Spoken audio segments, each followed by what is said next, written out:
What is an interactive film? I think it's a good question, and inspired by this comment from last week, I want to try to just dive in and give a definition as quickly as I can. Right after a stupid intro. Do the Harlem Shake.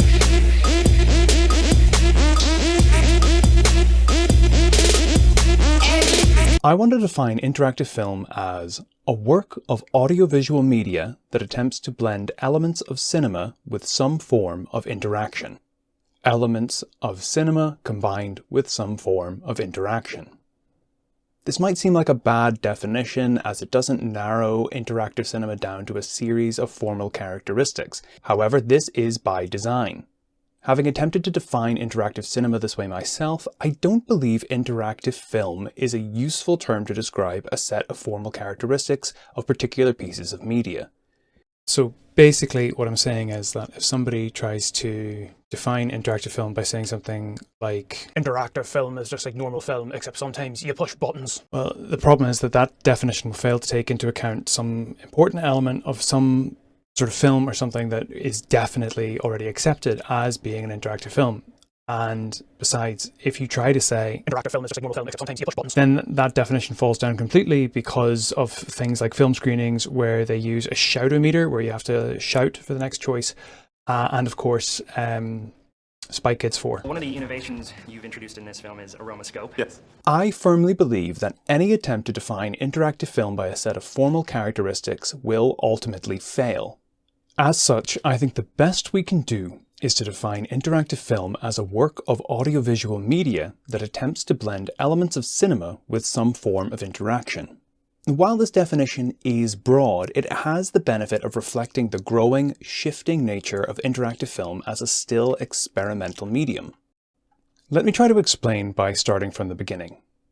As I've said before, while there are earlier examples of interactive cinema than Kinoautomat, it is popularly accepted as one of the earliest readily recognizable examples of interactive film. Now, given Kinoautomat was shown in 1967, it should come as no surprise that this was entirely reliant on analog technology. Buttons in audience members' handrests were used to cast votes in a democratic process that decided the progression of the film based on choices shown on screen. Multiple projectors had to be utilized to enable seamless switching between the choices. One such choice, for instance, is whether or not the lead character should let a woman into his apartment before his wife comes home. This seemingly radical choice, however, result in largely the same events playing out. This was discovered by audiences when the film was played on Czech television, and the seemingly divergent paths and user agency was revealed to be largely an illusion. Depending on what source you look at, you'll find conflicting accounts of why Kinoautomat failed, but one of the biggest reasons that people suggest is that it failed because of communism. Because the film was owned by the then communist Czech government, it didn't belong to the filmmaker, and so even though there was apparently a really positive reception in Hollywood, he couldn't lease the technology out because the government didn't want it to be leased out, and because the film was kind of anti-communist in a way, it was perceived as like a threat to the government, so they took it up. But honestly, I find the whole idea that the technology failed because of communism really suspicious, and there are a couple of reasons for that. The first one is that in 1993 to 1995, a movie called I'm Your Man was developed and shown in America, and 42 theaters at the cost of 70 grand each installed the requisite hardware to allow the 20-minute movie to be played, and customers were able to watch the movie as many times as they liked, but apparently due to poor marketing and poor reception, it didn't really pick up. There were no further films because of that. And then after that, there was the movie Mr. Payback, which was another attempt at making interactive films by Hollywood, funded by Christopher Lloyd, Doc Brown from the Back to the Future movies, and that also failed. So the idea that it's communism's fault, I don't know, a little bit sus. I think the much more interesting points that come from that time were objections that the audience had that people still have about interactive film, where audiences reported feeling taken out of the film because they had to vote, and the interactivity just not gelling very well with movies, which I think, yeah, kind of interesting. Also, amazingly, I'm Your Man is still completely playable online for free due to the video game Rebels Molleindustria. So check out I'm Your Man online, and also check out everything else Molleindustria do, because they're amazing. Whatever the reason for its lack of success, if we try to look at Kinoautomat as the root of our definition of interactive cinema, things get very complicated. Kinoautomat and Mr. Payback are both films shown to a live audience that has the ability to press buttons to vote in certain illusory branching paths. That gives us the following definition of interactive films: an audiovisual medium to be shown to a crowd utilizing analog technology where viewers can press buttons at certain predetermined points to have a small influence on the progression of a linear story to be consumed in a single setting, similarly to a traditional film. Obviously, this doesn't define what most people think of when we think about interactive film, which, these days, is probably Bandersnatch. But watch my previous video for my thoughts on that. Perhaps the element that needs immediate adjustment is the idea that these should be viewed by a crowd in a live setting.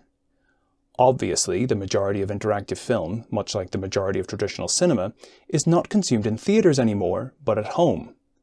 While there are public group screenings of interactive films using new technologies to aid in interactivity, and I even do this on my own interactive film course, these are special events. Come to think of it, Mr. Payback was officially released straight to VHS after only an extremely limited theatrical run, while Kinoautomat has existed as a compiled DVD for far longer than it was ever shown in cinemas. So let's drop live crowds from the definition. Similarly, if we contrast the failure of Kinoautomat and Mr. Payback to encourage traditional cinemas to integrate interactive devices into their theatres, against the continued existence of interactive film, we know that analog technology is also not important to the definition. So let's adjust that too. As for pressing buttons, I've already mentioned the shout-o-meter and smell-o-vision exceptions that rule out including button presses in our definition of interactive cinema.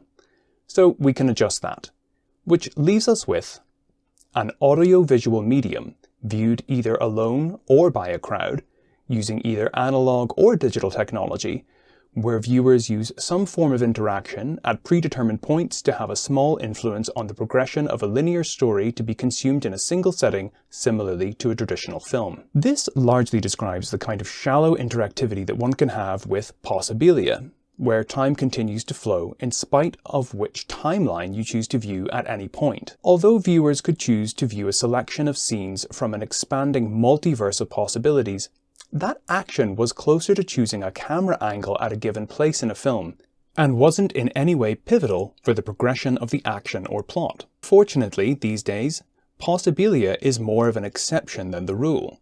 We can compare possibilia to something like, for instance, Lifesaver by Martin Percy, a film about saving people from cardiac arrest, where there are a fixed number of right and wrong decisions.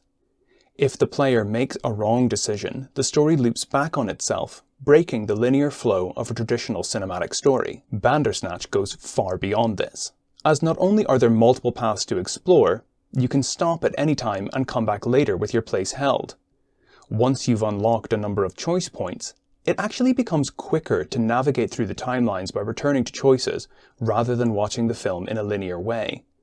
This is by design, of course, as it mimics the action of holding your fingers in a choose-your-own-adventure book, much like Stefan does in the film. What's more, Bandersnatch encourages users to continue viewing in this non-traditional way by acknowledging your agency through Stefan's delusions and the other characters' growing awareness of the looping nature of the story. Viewers end up playing Bandersnatch to explore it, less than to view it, and at the end of the day, it's just like what Colin says. Which ending did you get when you read it? All of them. In this, Bandersnatch much more closely resembles well-made video games, such as Undertale. in which the full extent of a narrative isn't visible to players until they investigate every possible route available, whether or not it reflects a personal preference or morality. This breaks from the role we assume when watching a film, identifying with a protagonist, and instead encourages us to take up the role of an unemotional explorer of the text. As Sands says, players will keep going, not out of any desire for good or evil, but just because you think you can. And because you can, you have to. If we look at media more typically considered games that integrate cinema at a core level, such as Her Story, we can see the definition break down almost entirely. In Her Story, there is no time limit placed on how long it takes you to gather the information you need from the various video clips given to you at a specific time. The interactivity available to us becomes very real, and non-trivial effort is required to acquire more video clips and gain a more complete picture of the narrative. In other words, we spend more time pushing buttons than we do watching film. However, the film clips, along with your analyses of how characters are behaving within the film clips, are essential to the narrative. Her Story is still very much an interactive film, even if we spend more time interacting than viewing.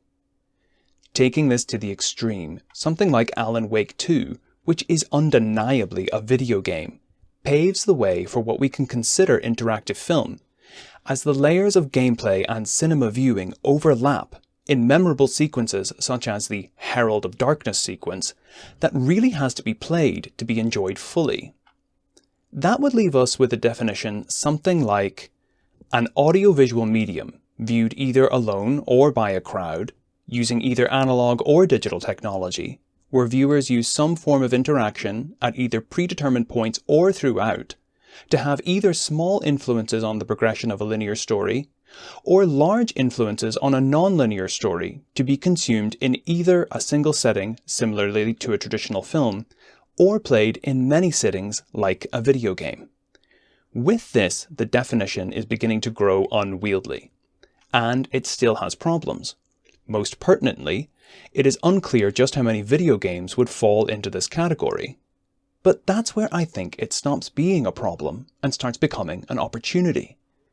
If we take our current, broad definition and simplify it down to the definition I suggested at the outset of this video, elements of cinema combined with some form of interaction, we can stop attempting to see interactive film as a medium that is fixed in place, and instead view it as a medium that is still growing and shaping itself.